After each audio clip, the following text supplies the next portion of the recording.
皆さんこんにちは。古流型番会の大塚理子です。本日は超初心者向け簡単綺麗に生けられるポイントをちょっとしたお花を4作ほど生けながら皆さんにご紹介していければと思います。それでは本日の課題がこちら。はい、ということで今回の動画、いつ皆さんがご視聴いただいても参考になるように、今日は一年中比較的どこの花屋でも手に入りやすいいろんなお花をご用意してみました。おなじみのところで言うとバラやガーベラ、カスミソウ、ちょっと珍しいものですとこの辺りのカラーとかエリンジウムですね。全部丁寧にご紹介していくとえらい動画が長くなってしまうので、今日は最初の花材紹介は割愛。器も超初心者向けということで、この辺りのね、全部100均で手に入るようなちょっとした花瓶を用意してみました。それではもう早速1作目生けていきたいと思います。まず1作目が花屋の定番と言ってもいいお花、こちらのガーベラを生けていこうかなと。この1作目はね、劇的に見え方が変わる生け方ご紹介していければと思っています。で、初心者の方でよく見受けられるのが、買ってきたお花をそのまんま花瓶に挿してしまうと。で、お花というのはそれ自体が美しいので、もうこれで全然問題はないんですけども、たった一つのポイントでより綺麗に美しく生けることができるんですね。それがお花同士に長短をつける。今同じ高さで並んでいましたが、1本を少し短めに生けていきます。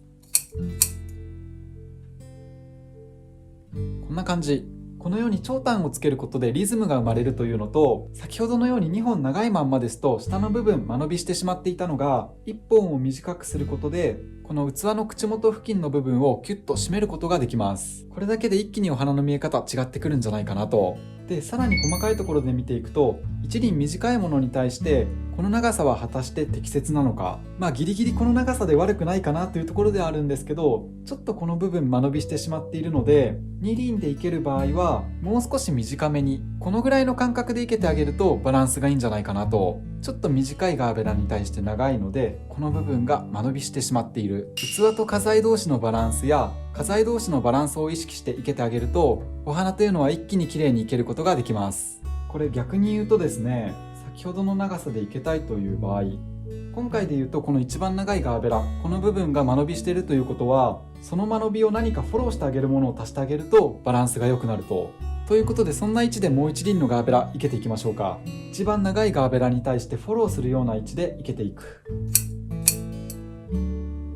こんな感じ。これで2輪の間が空きすぎて間延びしていた部分が気にならなくなったんじゃないかなと。あとは植物のこの一本一本の曲がりですね。私のチャンネルでは普段から植物の表情をしっかりと見て生けてみてくださいねっていうお話をしてるんですけど、植物というのはこのようにね、茎一本一本の曲がり方や花びらや葉っぱのつき方が全く違うので、どんな表情や角度でいけるとその花がより輝いてくれるかというのを見ると、ただ花瓶に挿しただけではない美しさというのが出てきますので、その一本一本の表情を見ていける時間というのが、私は生け花ではとても大切なんじゃないかなと思っています。そしたらもうこれだけでも十分綺麗に飾れるんですけども、ガーベラというのはタンポポのように花茎がスラッと伸びた下の方に葉っぱをふさっとつけるんですね。ですのでちょっと緑が欲しいかなというところで、こちらのルスカスを足していく。こういう葉物が入ることでぐっと作品らしくなるんでね。で、これも一つ綺麗に飾るテクニックというか手法になるんですけど、こういった葉物1枚は口元に生けてあげると、ちょっと見ててくださいね。水に浸かってしまう下の部分の葉っぱは全部きれいに取ってしまう。だいぶちっちゃくなっちゃいましたけど、こんなもんで十分です。これを今お話ししたように口元に生けるんですけど、そうすることで今器と花とがこの部分で分離していて口元が見えてしまっていますよね。この線から下が器、上が花という風に分離してしまっているんですけど、こういった葉物を1枚口元に足すことで、いかがでしょうか。まず1点目、器の口元が葉っぱで隠れたのと、先ほど引いた線に対してこの葉っぱが器にもかかっていることで、器と上の花材との一体感が生まれます。このテクニックはすごくおすすめなので、ぜひ参考にしてみてください。そしたら上のガーベラに対して今1枚だけ葉っぱが下にあるというのは少し違和感を感じるので、もう1枚のルスカスは上のガーベラと混ざり合う位置で生けていこうかなと。ですので先ほどよりは少し高めですね。少し空間の寂しいこの辺りに生けていく。こんな感じでいかがでしょうか。今ご紹介したポイント、植物の表情をしっかりと見つつ長短をつけて生ける。これだけでもお花の見え方というのは全然違ってくるんですけど、細かいところで言うとあと2つですかね。器や花材同士のバランスを意識する、そしてちょっと口元が寂しい場合は葉物を足してあげると一気に本格的なお花が生けられます。ということでまずは1作目のちょっとしたお花が出来上がりました。はい、ということで1作目いかがだったでしょうか。何かね、皆さんの参考になっていましたら幸いです。また参考になってるよという方で、まだチャンネル登録がお済みでない方は、ぜひこの機会にポチッと押していただけますと、とっても励みになります。ということで2作目はこちらの真っ赤なバラを生けていく。まずは先ほどのようにしっかりと長短をつけていくんですけども、短く生けるバラに関して、これ一つまた切る際にテクニックがありまして、適当に切ってしまうのではなく、葉っぱのこの付け根、この部分にハサミを入れるとこんな感じで、こうすると上の部分はもちろん短くこのまま使えるんですけど、こちらの下の部分ですね、これも後から葉物として足すことができます。で、先ほどのガーベラと違ってこういった葉っぱのついている花材の利点としては、別のああいったグリーン、今回はルスカス、ああいった花材がなくても、極端な話、このバラ1種類だけでも先ほどのようにまとめることができると、こんな感じですね。ということで今回こんなところもご紹介したくて、バラとガーベラ、葉っぱのついているお花とついてないお花、この2種類を買ってきたんですけど、2作目もまず1作目と同様にしっかりと長短をつけて二輪を生けていく。器の口の中に入ってしまいそうな葉っぱは事前に取っておきます。この位置もちょっと怪しいですよね。もう気持ち短く生けたいので、これも取ってしまう。このちょろっと残ったのも取っちゃいますか。で、このまんまですとこのバラちゃん、裸にひんむかれたみたいでちょっとかわいそうなので、そこで先ほどのバラの葉っぱが登場すると、このまんまだと寂しいので先ほどの葉っぱも足していく。こんな感じ。ちょっと左右にベロンと広がっちゃってるので、こういう場合は少しだけすいてあげると左右で変化がつきますね。そしたら今短いのを一輪いけたので、次に長いものをいけていく。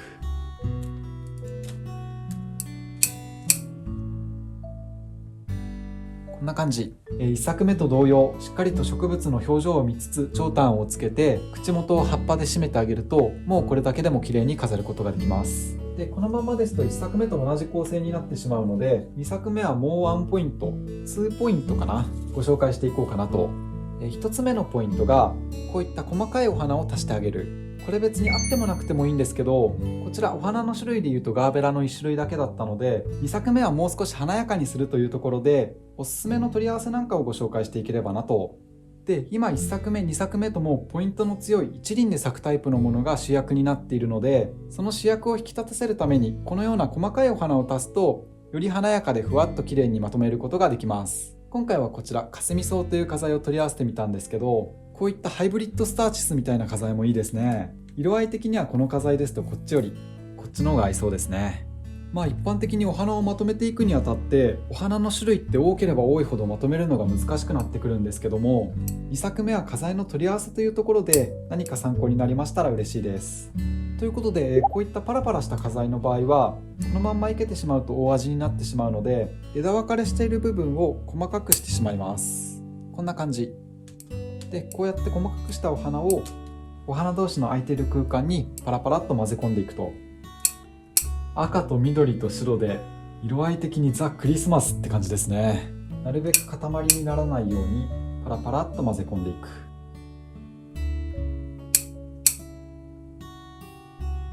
あら綺麗。こんな感じで主役メインのお花に対してそれを引き立たせるようなお花を生けてあげることで、このお花同士が喧嘩せずに一つの調和した作品になると。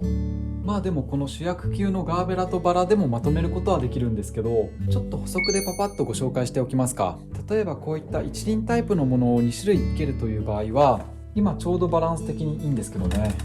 ちょっと分かりづらいかもしれないんですけど、こんな感じでどっちが主役になるかっていうのを決めてあげると綺麗に生けられます。今回で言うとガーベラが3輪でバラが2輪、またガーベラの方が高い位置にあるのでガーベラを主役にポイントでバラが入ってるという構成になるんですけど、こんな感じでガーベラが2輪とバラが2輪になってしまうと22で強さが同じになってしまうので、ガーベラが高い位置にあったとしてもちょっとどっちが主役か曖昧な関係になってしまう。ですのでこういった主役級のお花を2種類生ける場合は3-2とかのバランスで生けてあげるととてもまとめやすいです。まあバラ3輪でガーベラを高めに生けてもいいんですけどね、その辺は本当に決まりがあるわけじゃないので、そこが生け花が理屈じゃないとこなんですけど、あともう一つだけ綺麗にいけるポイント、今ちょうどいい感じに入ってるんですけど、なるべくこのように高さが被らないように長短をそれぞれつけつつ、違うお花同士がこう混ざり込むように生けてあげると綺麗にまとめることができます。今バラ2輪の間にガーベラが1輪入って、さらに上の方にガーベラが2輪ありますよね。これが今すごくいいバランスなんですけど、例えばこのようにガーベラ3輪が上に固まってバラ2輪が下に来てしまうと、この部分を境に2層に分かれているように見えてしまうと、それが先ほどのようにこのように混ざり合うことで一つの作品としての統一感が生まれると。めっちゃ左手プルプルするまあそんなところでちょっと余談にそれてしまいましたが、ぜひ参考にしてみてください。で、2作目主役と脇役というポイントで、もう一つ1作目と変化をつけるのに、こちらのユーカリを生けていく。今この状態ですとバラが主役になっていますが、このユーカリを足すとどうなるか。すごく香りがいいんですよね。ドライ花材としても人気なんですけど、飾っているとふわっと爽やかな香りがしてきます。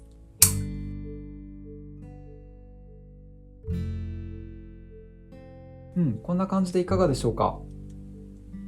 今ユーカリが1本入ったことで、先ほどまで主役だったバラが逆にこのユーカリを引き立てる脇役になったと。このようにしてね、1作目や2作目の途中までは花が主役になっていたんですけども、こういった枝物とかをスッと足してあげることで、またちょっと印象の異なったお花を生けることができます。なんだかユーカリが入ってさらにクリスマス感増したような気がするんですけど、これで2作目のちょっとしたお花が出来上がりました。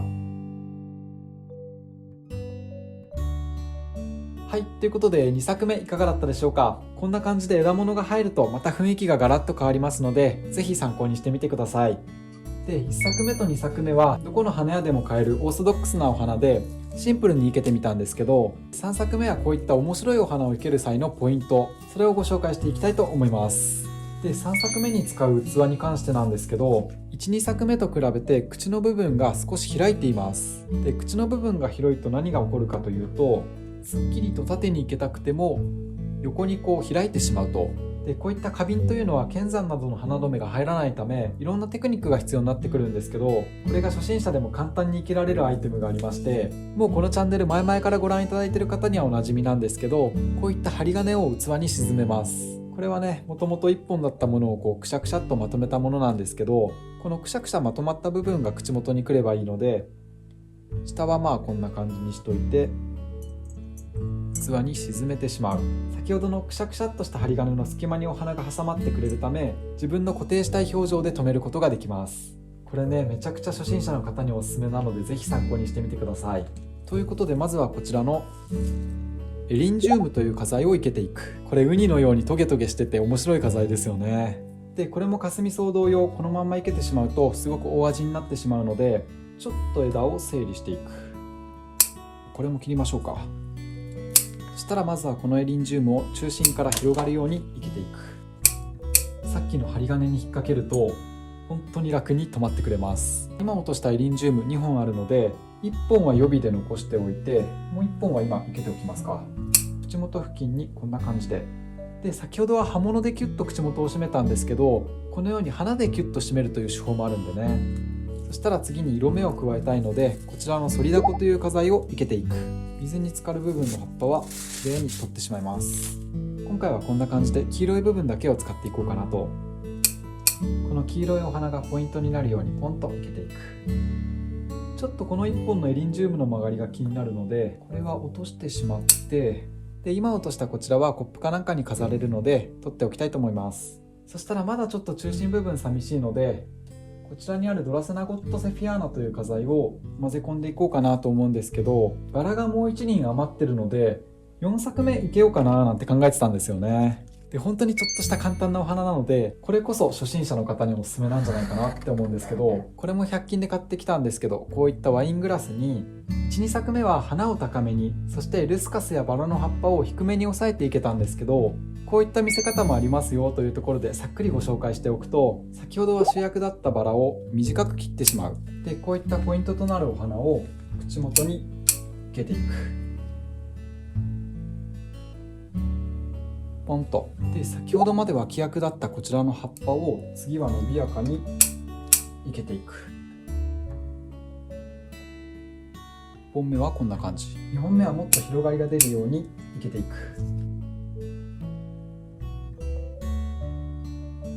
こんな感じ。ちょっと中心部分寂しかったら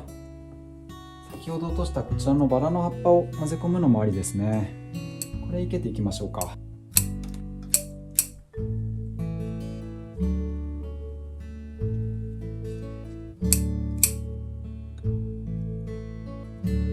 このようにバラ1輪と葉っぱ2枚だけでも葉っぱを主役に伸びやかに生けることで本当にちょっとしたお花として綺麗に飾ることができます。はい、ということでちょっと話がそれてしまいましたが、このように葉物を主役にして花をポイントに置くなんて手法もあるので、これもねぜひ参考にしてみてください。ということでこのゴッドちゃんは回収。よし、そしたら途中だったこちらのお花に今抜いたこちらのゴッドちゃんを生けていく。一番最初に生けたルスカスといい、こういった葉物があると中心をまとめるのにすごく便利なんですよね。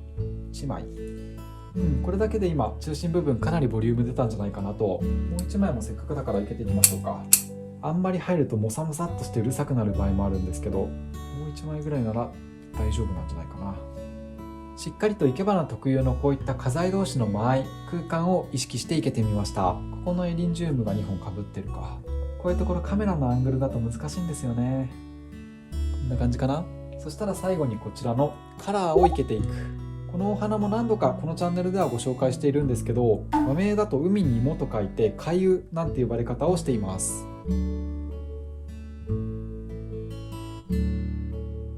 1本目はこんな感じ。もう1本は1本目より少し長さを抑えて生けていきます。でこの4作目に関しては少し変わったお花を取り合わせてみたんですけど、こんな感じで植物の色や形、質感でお花を取り合わせていくのも綺麗に生ける際のポイントになります。ちょっとね4作目に関しては超初心者向けというお花ではなかったんですけど、針金を沈めて花留めにするテクニック、そして色や質感によって中心部分をまとめて線を飛ばすテクニック、このあたりぜひ参考にしてみてください。ということでこれで4作目のちょっとした作品が出来上がりました。